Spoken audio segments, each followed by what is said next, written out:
Over 100 students face the possibility of being deregistered, having owed money on their tuition for the semester at UWI-Mona.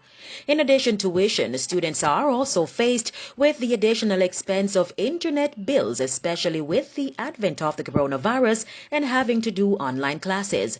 It's why the Positive Jamaica Foundation and the Jamaica Labour Party Education Fund on Wednesday provided the university with $2.5 million to aid some students in paying their tuition.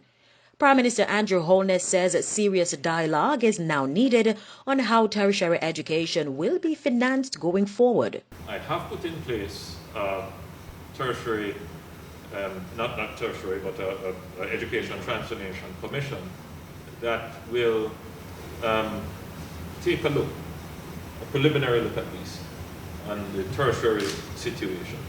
We may have to go into deep analysis to figure out, for the next 50 years, how are we going to ensure that our growing population gets access to tertiary education, which is now becoming the standard.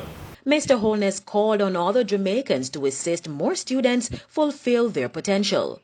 According to the university, an additional $10.5 million is needed to aid in all the students finishing their course of study. In the political debates in August, the JLP's Floyd Green had promised that if his party was elected, they would be seeking to further reduce interest rates on student loans. This, he says, would widen the pool for students to get a higher education without increased financial burden. And this is something that we will have to now figure out. How do we assist these students? Last year we gave assistance because, again, there was an article in the paper which pointed out that there are many students who, whilst on campus, they are registered, they are doing well, but they simply could not afford the day-to-day living. And then there was always the threat of deregistration.